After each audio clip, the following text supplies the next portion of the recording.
好我係Angus 啦，咁呢個學員係 Joey 啦。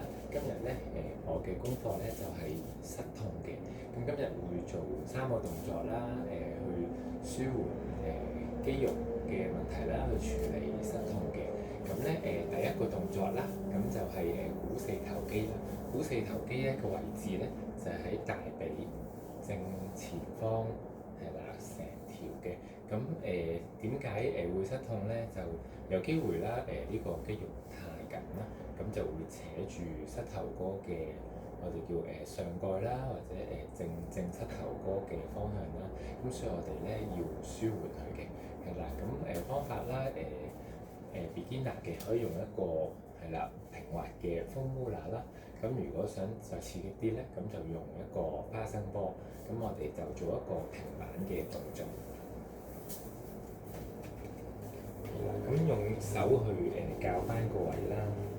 咁唔啱位唔緊要嘅，都可以用手校翻嘅。一個平板嘅動作啦。咁成個大髀都要舒緩嘅。咁首先我哋而家碌緊右腳啦。咁記得保持呼吸啦。咁嗰個身咧就唔好對咗落去啦。保持呼吸。咁咧每一邊咧大約做1至3分鐘。保持呼吸。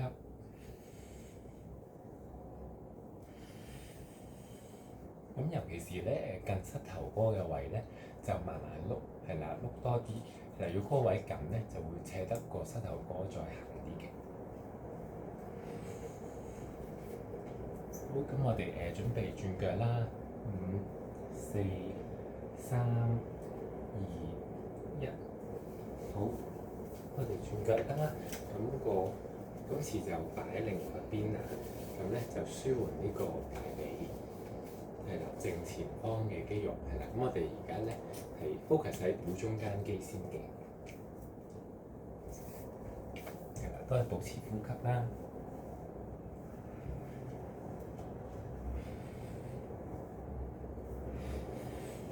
保持呼吸，平板動作，係啦，唔好掉落去。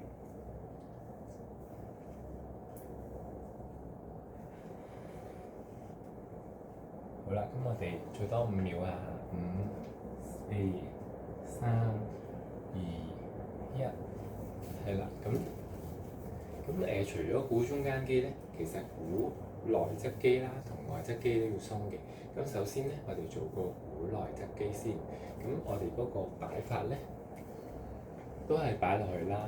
但係今次咧有啲我哋叫做外八字嘅外八字，咁咧就拉翻呢個股內側肌，係啦，都係平板動作，係啦。咁做翻個腳板內八字咧，咁就鬆到㗎啦，都係碌晒成隻腳嘅，保持呼吸。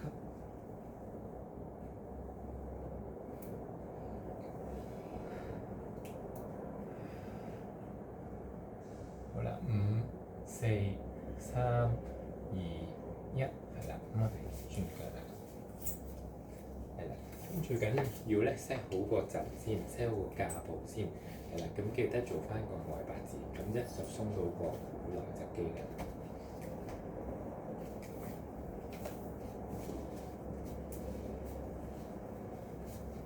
係啦，記得保持呼吸。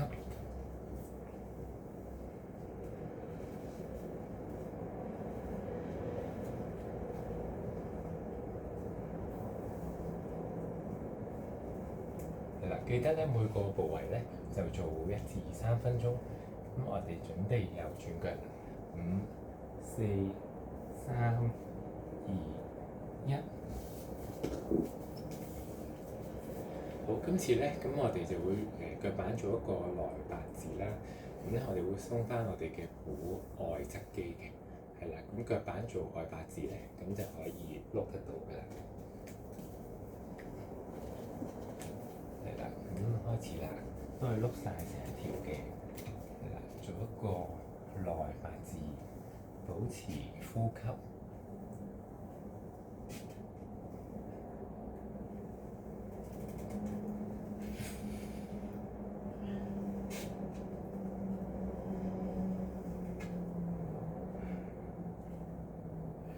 好，做多5秒啊！5、4、3、2、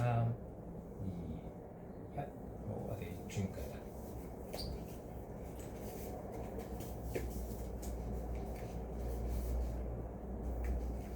係啦，擺翻個啱嘅位，腳板內八字。咁我哋而家咧拉緊個股外側肌，保持呼吸。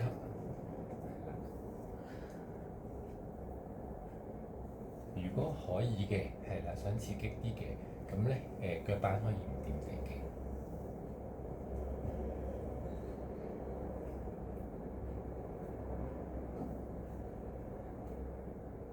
係啦，咁我哋做多5秒啊！5、4、3、2、1，好。咁咧呢個係第一個動作啦。咁咧第二個動作咧，咁我哋咧就會做呢個脛骨前肌嘅。咁脛骨前肌嘅位置咧，就係呢個小腿外側，係啦。咁如果呢塊肌肉扯得好行嘅話咧，都有機會係扯住個膝頭哥嘅。咁所以我哋咧都會舒緩啦。咁尤其是跑步嘅人啦，咁呢個係一個避震肌嚟嘅。咁如果你呢個位緊咧，係啦，舒緩唔到咧，咁就會扯住個膝頭哥㗎啦。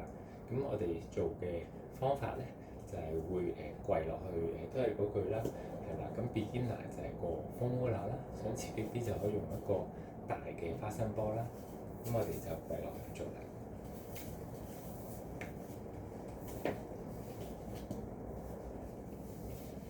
係啦，咁開頭腳板可以掂地先，係啦，慢慢，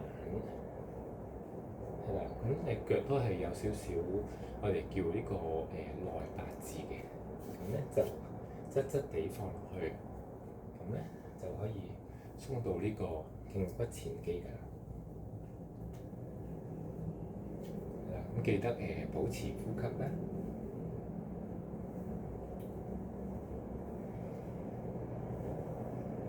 保持呼吸。每個動作咧係可以做1至3分鐘嘅。我哋做多5秒啊！5、4、3、2、1，好，我哋轉啦。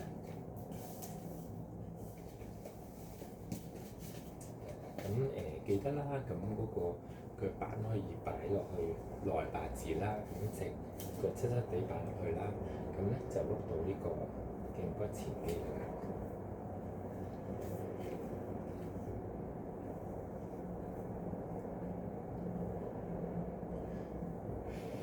係啦，保持呼吸啊！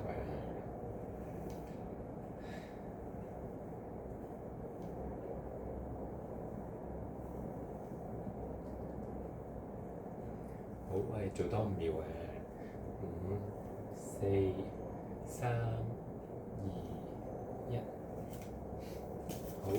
咁咧呢個咧就係第2個動作啦。咁第3個動作咧，咁我哋就會做我哋嘅髂脛束嘅，即係俗稱我哋嘅 ITB。咁個位置喺邊度咧？個位置咧就係喺大髀嘅側邊啦，係啦，大髀嘅側邊。咁咧就去到呢個膝頭哥嘅外側嘅。咁好多人有時話係個 L 位痛啊，咁就有機會係呢個ITB 嘅問題啦。咁我哋咧要舒緩係啦呢一邊嘅肌肉嘅。咁我哋咧就會打側瞓啦。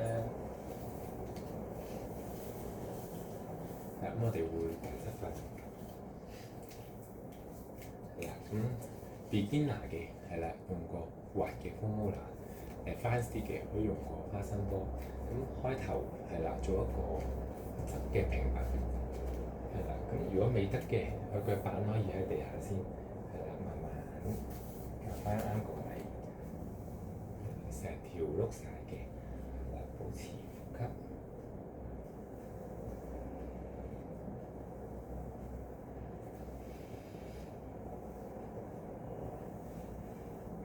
係啦，咁見到我咧升起咗啲腳板，咁咧會刺激啲嘅。係啦，咁 beginner 可以將隻腳放落地先，或者青蛙腳啊，青蛙腳擺喺前邊都可以嘅。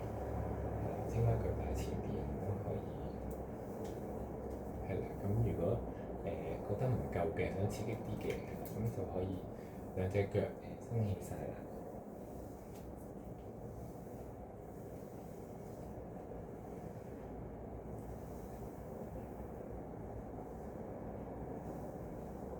係啦，咁每個邊啦，做1至3分鐘。咁我哋做多5秒咧，我哋就轉腳啦。5、4、3、2、1。咁我哋做完一邊啦，咁我哋做埋另外一邊啦。係啦，咁記得 set 好個支架先。set 好個支架。係啦，咁開頭可以青蛙腳。係啦，set 好個支架先。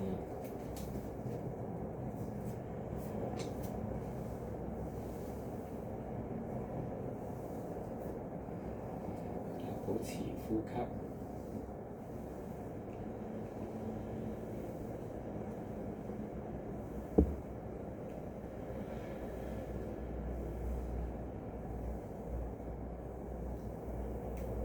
係啦，咁如果可以嘅，係啦，就兩隻腳啦，撐起啦。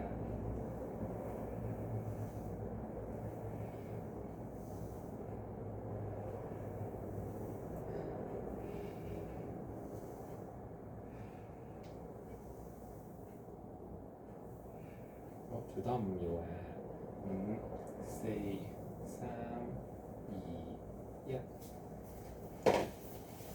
好，今日就係呢3個動作啦，多謝大家。